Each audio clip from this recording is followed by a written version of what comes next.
The training I went through, the ethos was go view a whole bunch of houses in need of refurbishment, make a whole bunch of lowball offers, you're bound to get something agreed.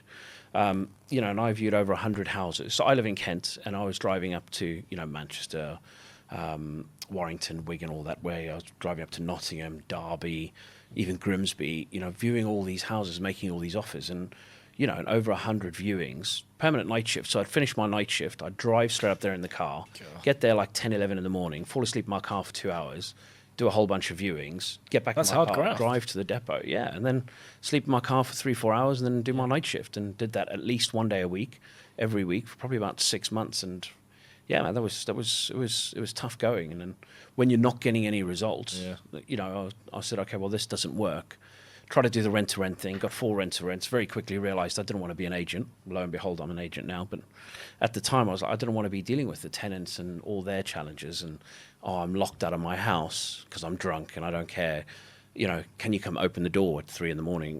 I didn't want to do that. So I thought, okay, well, there's a lot of people making a lot of money in property. Like, what am I doing wrong? And I posed this as a problem and thought, well, actually, let me reverse engineer from what is a good deal. And within a couple of weeks of doing that, I found 4 deals within 4 weeks.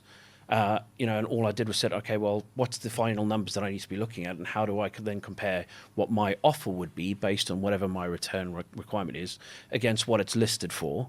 And if I could offer more than what it's listed for, it made sense for me to go and view it. So how did you get the knowledge from this? Obviously, this was trial and error that you went through, but then you structured it, didn't you? Because you joined forces with a couple of So basically, I reverse engineered it and found the errors within the system, so to speak, as to what I was offered, and then very quickly. So I'd been doing this for a while, and I very quickly ran out of available capital to buy. So, I put out the feelers, spoke to a whole bunch of people, and I ended up connecting with Taro, who's he's ultimately an old business partner and still a really, really good friend, one of my best mates.